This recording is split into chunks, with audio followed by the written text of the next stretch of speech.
Before anyone knew the place, there was just Robert, a kid on the side of the road holding fruit and a hand-painted sign.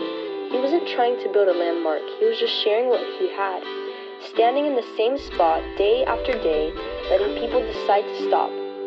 Over time, that simple act became something bigger. Robert grew, the stand grew, and so did the stories that passed through it. Some people pass through and move on. Robert didn't. He stayed. And because he stayed, so did everything else.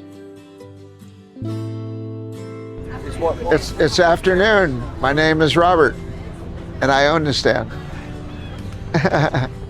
My dad was dead broke, and he went to get money from his first picking of cucumbers, and the guy said, we didn't sell them and we're not gonna sell them. It's been too long.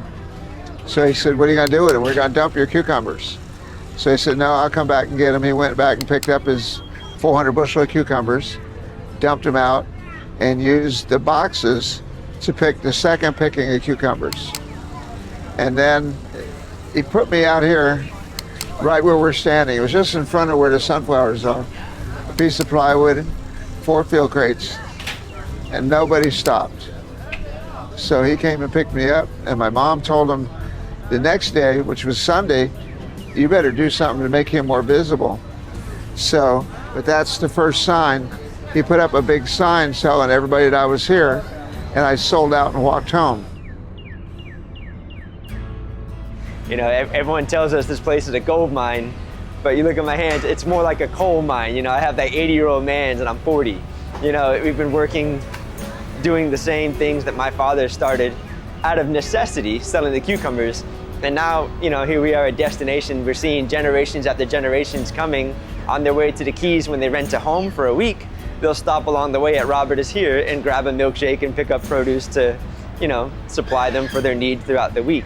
And so it's kind of neat to see other generations now bringing their children. You know, I do feel old now. I'm 40 years old, and like I said, you know, it is a privilege, it's an honor to see all this happening. I try my best. Yeah, my kid tries his best. You know, it's all we can do. You know, we have them come in and really be really mean. You would be surprised how people can be so mean, you know.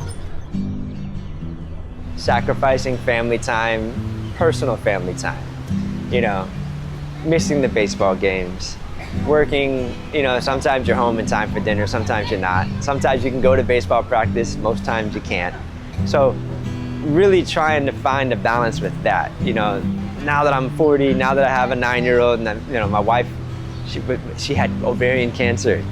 2 years ago, she got hit with ovarian cancer. We found out she had ovarian cancer. You know, you can make more money, you can be open whenever, but you only have, you know, tomorrow is not promised. And so realizing that I'm missing out on tomorrows that I might not be able to get back, and that really kind of made us change. There's so many challenges, it's unbelievable. But before Hurricane Andrew, someone murdered my mom in her house, and that was 8 days before Hurricane Andrew. Then Andrew hit, and recouping from the murder of my mom, and you never do that. You just put it aside and don't have it hurt you every day. And then rebuilding everything that got destroyed. I don't know if you guys were down here after Andrew, but everybody got destroyed, not just me. We all got the Category 5 hurricane, and it was just crazy. And it took me about 15 years to recoup and get my stand back going again. But we've had customers stick with us, and then we had the pandemic and this, that, and the other. Everybody comes to me all day long. I sell fruit and grow fruit for a living, and I'm the legend. It's a legendary guy, does heart surgeries and saves your life, rescues you after you crash your car. Those are legends. I just sell fruit. And I hung around one spot too long. That's It's the heart. It's the heart you put into it. Really. 3 rules. That's it. We had it commissioned to be carved after Hurricane Irma hit and knocked down one of the mahogany trees in the neighborhood. And so on the front of the book, he took a picture and turned it into a human. So the picture's off the front of the Robert is Here book holding a jackfruit. And we go walking around our yard looking for a log to make my dad out of. And this one's gangly, it had 2 branches coming off. And he said, this one. I said, no, dude, I got a better log than that. And he goes, no, this one. So he carved it, took him about a month or so. His name is Sean Callender, the gentleman that carved it. But he has my dad's change apron that he wears every day, his cell phone, and he's got his boots, the damn laces on the boots and all this.